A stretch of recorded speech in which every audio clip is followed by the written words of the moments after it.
ಶಿವಮೊಗ್ಗದಲ್ಲಿ ಫೆಬ್ರವರಿ 24ರಿಂದ 28ರವರೆಗೆ ನಡೆಯಲಿರುವ ಕೋಟೆ ಶ್ರೀ ಮಾರಿಕಾಂಬಾ ಜಾತ್ರೆಗೆ ಆಗಮಿಸುತ್ತಿರುವ ಭಕ್ತರಿಗೆ ಸ್ವಾಗತ ಕೋರುವವರು ಕೋಟೆ ಶ್ರೀ ಮಾರಿಕಾಂಬಾ ಸೇವಾ ಸಮಿತಿ, ಶಿವಮೊಗ್ಗ. ಶ್ರೀಗಂಧ ಸಂಸ್ಥೆ ಕಳೆದ 25 ವರ್ಷಗಳ ಸುದೀರ್ಘ ಅನೇಕ ಕಾರ್ಯಕ್ರಮಗಳನ್ನ ಶ್ರೀಗಂಧ ಸಂಸ್ಥೆಯಿಂದ ಮಾಡ್ಕೊಂಡು ಬರ್ತಿರೋದು ಮತ್ತು ತಾವೆಲ್ಲರೂ ಕೂಡ ಅದಕ್ಕೆ ಪ್ರೋತ್ಸಾಹ ಕೊಡ್ತಾ ಇದ್ದಾರೆ. ಅದಕ್ಕೆ ಮೊದಲನೇದಾಗಿ ತಮ್ಮೆಲ್ಲರೂ ಕೂಡ ವಿಶೇಷವಾದಂಥ ಅಭಿನಂದನೆ ಸಲ್ಲಿಸಲಿಕ್ಕೆ ನಾನು ಇಷ್ಟಪಡ್ತಾ ಇದ್ದೀನಿ. ಈ ರೀತಿ ಈ ಬಾರಿ ಮಾರ್ಚ್ 2ನೇ ತಾರೀಕು ಭಾರತ ರತ್ನ ಡಾಕ್ಟರ್ BR ಅಂಬೇಡ್ಕರ್ ಅವರ ಜೀವನದ ನೈಜ ಘಟನೆಗಳ ಆಧಾರವಾಗಿಟ್ಕೊಂಡು ಹಿಂದಿನ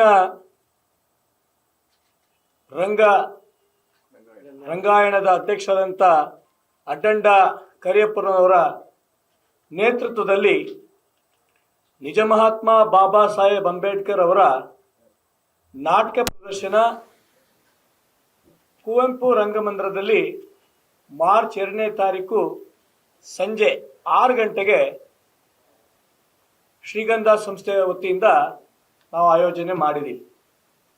ವಿಶೇಷವಾಗಿ ಒಂದು ಕಾರ್ಯಕ್ರಮಕ್ಕೆ ಉದ್ಘಾಟಕರಾಗಿ ನಮ್ಮೆಲ್ಲರೂ ಕೂಡ ದೈವಿ ಸ್ವರೂಪರಾದಂಥ ಪರಮಪೂಜ್ಯ ಶ್ರೀ ಮಾದಾರ ಚೆನ್ನಯ್ಯ ಗುರುಪೀಠದ ಪರಮಪೂಜ್ಯ ಶ್ರೀ ಬಸವಮೂರ್ತಿ ಮಾದಾರ ಚೆನ್ನಯ್ಯ ಸ್ವಾಮೀಜಿಗಳು ಈ ಒಂದು ಕಾರ್ಯಕ್ರಮದ ಉದ್ಘಾಟನೆ ಮಾಡ್ತಾ ಇದ್ದಾರೆ.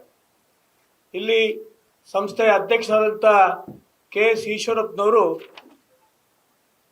ಅಧ್ಯಕ್ಷತೆ ವಹಿಸ್ತಾ ಇದ್ದಾರೆ.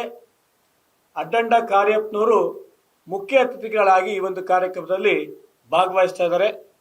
ವಿಶೇಷವಾಗಿ 2ನೇ ತಾರೀಕಿನ ಕಾರ್ಯಕ್ರಮಕ್ಕೆ ಶ್ರೀಗಂಧ ಸಂಸ್ಥೆ ವತಿಯಿಂದ ನಾವು ಉಚಿತವಾದಂಥ ಪಾಸನ್ನು ಕೂಡ ಈಗಾಗಲೇ ಕೊಡಬೇಕು ಅಂತ ನಿಶ್ಚಯ ಮಾಡಿಕೊಂಡಿದ್ದೀವಿ. ಈ ಒಂದು ಪಾಸನ್ನು ಕೂಡ ನಮ್ಮ ಶ್ರೀಗಂಧ ಬಳಗದ ಸದಸ್ಯರ ಜೊತೆ ಮಾತಾಡಿ ಪಾಸನ್ನು ಕೂಡ ಕಲೆಕ್ಟ್ ಮಾಡ್ಕೊಬೋದು. ಈ ಒಂದು ಕಾರ್ಯಕ್ರಮ ನಿಜಕ್ಕೂ ಕೂಡ ಅಂಬೇಡ್ಕರ್ ಅವರ ಜೀವನ ಯಾವ ರೀತಿ ಇತ್ತು ಅಂತ ನಾವೆಲ್ಲರನ್ನೂ ಕೂಡ ಬರುವಂಥ ದಿನಗಳಲ್ಲಿ ಈ ಒಂದು ಸಂವಿಧಾನ ಶಿಲ್ಪಿ ಡಾಕ್ಟರ್ BR ಅಂಬೇಡ್ಕರ್ ಅವರ ಒಟ್ಟು ಜೀವನ ಚರಿತ್ರೆ ನಾವೆಲ್ಲರೂ ಕೂಡ ನೋಡುವಂಥ ಅವಕಾಶ ನಮ್ಮ ಶ್ರೀಗಂಧ ಸಂಸ್ಥೆಯಿಂದ ಆಗ್ತಾ ಇದೆ. ಹಾಗಾಗಿ ತಾವೆಲ್ಲರೂ ಕೂಡ ಈ ಒಂದು ಮಾಧ್ಯಮನ ಪ್ರಕಟಣೆ ಮಾಡಬೇಕು ಅಂತ ನಾನು ಈ ಒಂದು ಸಂದರ್ಭದಲ್ಲಿ ನಾನು ಕೇಳ್ಕೊಳ್ಳೋಕೆ ಇಷ್ಟಪಡ್ತಾ ಇದ್ದೀನಿ.